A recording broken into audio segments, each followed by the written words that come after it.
নমস্কার বন্ধুরা, আমরা দুজনে কুকিং চ্যানেলে আপনাদের স্বাগত জানাই। বন্ধুরা, সামনেই জামাই ষষ্ঠী, তাই আজকে আমি জামাই ষষ্ঠীর স্পেশাল মিষ্টি আপনাদেরকে করে দেখাবো। তো এখানে আমি মিষ্টিটি বানাবো আমের ভাপা মিষ্টি। তো চলুন দেখে নেওয়া যাক। এখানে একটি আমি পাকা আম নিয়েছি। আমটি কেটে আমি ছোট ছোট করে টুকরো করে নিচ্ছি। খোসাটি ছাড়িয়ে নেব। এই দেখুন, আমটা কেটে নিয়েছি। এবার ছোট ছোট করে পিস করে নিচ্ছি।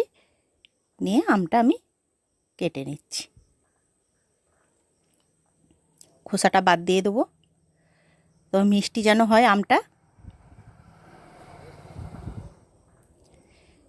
এরপর আমি মিক্সিতে পেস্ট করে নেব। তো বন্ধুরা, পুরো ভিডিওটা দেখতে থাকবেন, তাহলে বুঝতে পারবেন আমি কিভাবে মিষ্টিটা বানাচ্ছি। তো আমার আমের পেস্টটা তৈরি হয়ে গেছে, আমি এবার ঢেলে নিচ্ছি।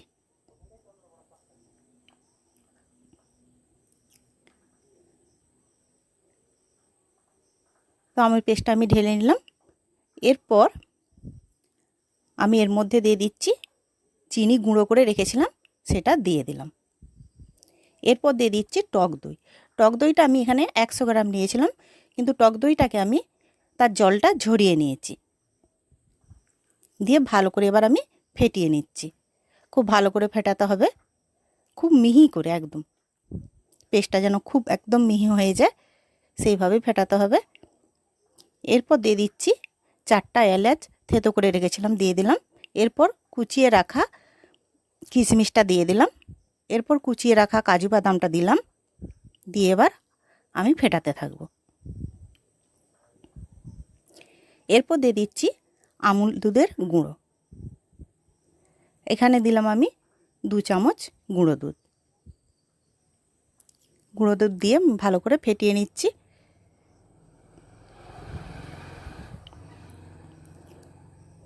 খুব ভালো করে ফেটাতে হবে। এই দেখুন। তো বন্ধুরা, জামাই ষষ্ঠীর স্পেশাল মিষ্টি আপনারা দেখুন আর বাড়িতে বানিয়ে জামাইকে দিন ঠান্ডা ঠান্ডা আমের ভাপা মিষ্টি। এরপর আমি 10 মিনিটের জন্য ঢাকা দিয়ে রেখে দিচ্ছি। এখানে একটি আমি কড়ার মধ্যে জল বসিয়ে দিয়েছি, জলটা ফুটছে। আমি ঢাকাটা খুলে নিলাম। 2টো হাঁড়ি নিয়েছি, মাটির হাঁড়ি, তার মধ্যে আমি ঢেলে দিচ্ছি আমের পেস্টটা। 2টো হাঁড়ির মধ্যে ঢেলে দিলাম।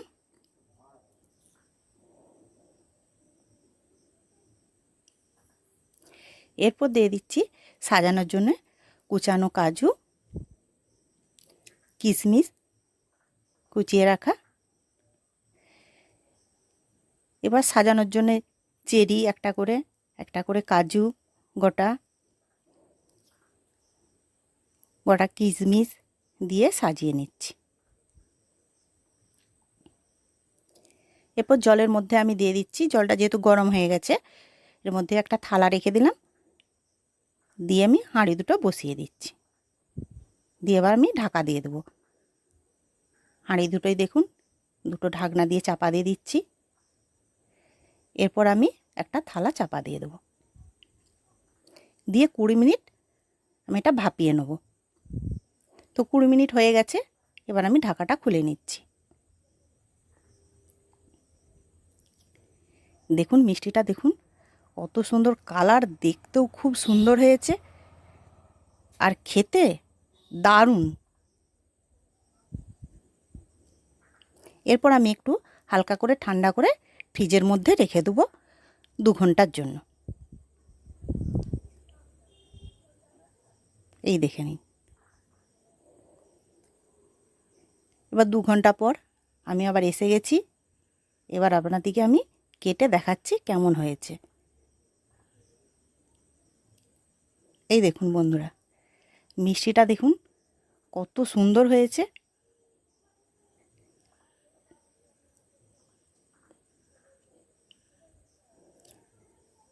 তাহলে ঝটপট বাড়িতে বানিয়ে ফেলুন জামাই ষষ্ঠীর স্পেশাল মিষ্টি। আশা করি আপনাদের ভালো লাগবে ভিডিওটি। ভিডিওটি ভালো লাগলে সাবস্ক্রাইব করবেন। এই দেখুন, আমি একটু খেয়ে দেখালাম, দারুণ টেস্টি, দারুণ খেতে।